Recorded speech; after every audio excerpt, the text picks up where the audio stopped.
Number 74 زلزلے کثرت سے آئیں گے۔ نبی اکرم صلی اللہ علیہ وسلم نے ارشاد فرمایا لا تقوم الساعة حتى يقبض العلم، قیامت قائم نہیں ہوگی یہاں تک کہ علم کو اٹھا لیا جائے گا، وتکثر الزلازل، اور زلزلے کثرت کے ساتھ آئیں گے۔ یہ صحیح بخاری کی روایت ہے۔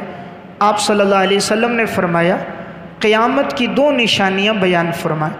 نمبر 1 علم کو اٹھا دیا جائے گا، نمبر 2 زلزلے کثرت سے آئیں گے۔ علم کس طرح اٹھے گا؟ آپ صلی اللہ علیہ وسلم نے فرمایا اللہ علماء کو اٹھا لے گا۔ جب علماء کا انتقال ہو جائے گا، وہ دنیا سے چلے جائیں گے، تو اب جاہل لوگ پیچھے رہ جائیں گے، لوگ جاہلوں کو اپنا مقتدا اور پیشوا بنائیں گے، تو وہ خود بھی گمراہ ہوں گے، دوسروں کو بھی گمراہ کر دیں گے۔ تو علم کو اس طرح اٹھا دیا جائے گا۔ آج ہم دیکھ رہے ہیں ہر آنے والے دن میں بڑے بڑے جید علماء، محقق اور محدث علماء، جن کی ساری زندگیاں قال اللہ اور قال رسول میں گزری، آج آئے دن وہ دنیا سے جا رہے ہیں۔ نیک لوگ دنیا سے رفتہ رفتہ آہستہ آہستہ جا رہے ہیں۔ قیامت قائم بھی بدکار لوگوں پہ ہوگی، قیامت قائم بھی فساق اور فجار پہ ہوگی، صلحاء پہ نہیں ہوگی۔ نیک لوگ دنیا سے جاتے جائیں گے۔ تو آپ نے یہ فرمایا علم کو اٹھا دیا جائے گا۔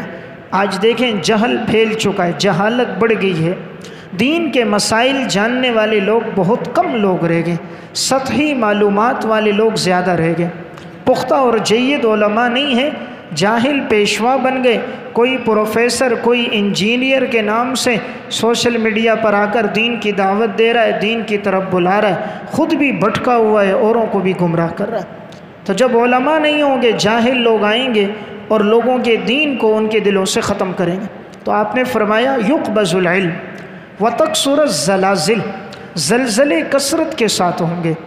آپ نے سنا ہوگا 2005 عیسوی میں اکتوبر کے مہینے میں سرحد کے علاقوں میں زلزلہ آیا تھا۔ بالا کوٹ میں بھی زلزلہ تھا، مانسیرہ میں بھی تھا، دیگر علاقوں میں بھی تھا۔ وہ کتنی کثرت کے ساتھ زلزلہ آیا، اس کی شدت کتنی تھی کہ ہزاروں لوگ اس میں مارے گئے، کھربوں روپے کا اس میں نقصان ہوا، اور آنن فانن چند لمحوں کے اندر ہوا۔ آج بھی آئے دن سننے میں آتا ہے، کبھی انڈیا میں زلزلہ، کبھی امریکہ میں، کبھی یورپ میں، کبھی سرحد کے علاقوں میں، کبھی دیگر مضافات میں۔ یہ اللہ رب العزت کی ناراضگی کی نشانیاں۔ اللہ اگر زمین کو حکم دے دے، تھوڑی سی زمین 2 منٹ کے لیے ہلے، جو کچھ زمین پر ہے سب کچھ نیچے گر جائے گا، نہ عمارتیں باقی رہیں گی، نہ مکانات باقی رہیں گے۔ یہ تو اللہ نے اپنی قدرت کے ساتھ زمین کو روکا ہے۔ صرف ایک لمحے کے لیے اللہ ہلا دے، انسان کے پاس کچھ نہیں۔ اصل طاقت میرے اللہ کی طاقت ہے۔ انسان کہتا ہے میں نے 10 انچ کا سریہ ڈالا، او بھائی تو 20 انچ کا سریہ ڈال دے، تیرا رب کا امر ہو جائے، تیری عمارت نہیں بچ سکتی۔ امریکہ برطانیہ والوں نے انہوں نے 70 فٹ زمین کے اندر کھدائی کر کے بنیادیں رکھی تھی، لیکن ایک زلزلہ ہوتا تھا صفحہ ہستی سے اس طرح مٹ جاتے تھے گویا یہاں کوئی عمارتیں بنی ہی نہیں تھی۔ قوم عاد اور سمود بھی آئی تھی، انہوں نے پہاڑوں کو تراشا تھا کہ پہاڑ کے اندر زلزلہ کیا کام کرے گا، وہاں اللہ کا کیسے عذاب آئے گا۔ پہاڑ کو تراش کے گھر بنائے، لیکن اللہ کا جب عذاب آیا تو وہ وہاں بھی نہ بچ سکے۔ ان کے قد اتنے لمبے تھے جس طرح کھجور کے تنے ہوتے ہیں۔ ہوا کو حکم ہوا، ہوا چلی، وہ ہواؤں میں اڑنے لگے، ان کے بھیجے ٹکرا گئے، نیچے گر گئے، کوئی باقی نہ بچا۔ اللہ رب العزت فرماتا ہے کیا کوئی ہے باقی؟ مجھے بتاؤ تو صحیح۔ لیکن کوئی بھی قوم عاد اور سمود میں نہ بچا۔ طاقت، دولت، پیسہ، اقتدار، قد و قامت سب ان کے پاس تھی۔ ہمارا کیا قد؟ ہمارا 6 ہاتھ گز قد نہیں، ان کا 60 فٹ۔ ہماری عمریں 70 سال، ان کی عمریں 600 سال۔ نوح علیہ السلام کی عمر 1450 سال تھی، 950 سال تو انہوں نے تبلیغ میں گزارے تھے۔ تو ہماری کیا عمریں ان کے مقابلے میں موجود ہیں، لیکن اللہ کے عذاب سے کوئی نہ بچ سکا۔ تو بہرحال ایک علامت زلزلے کثرت کے ساتھ آئیں گے۔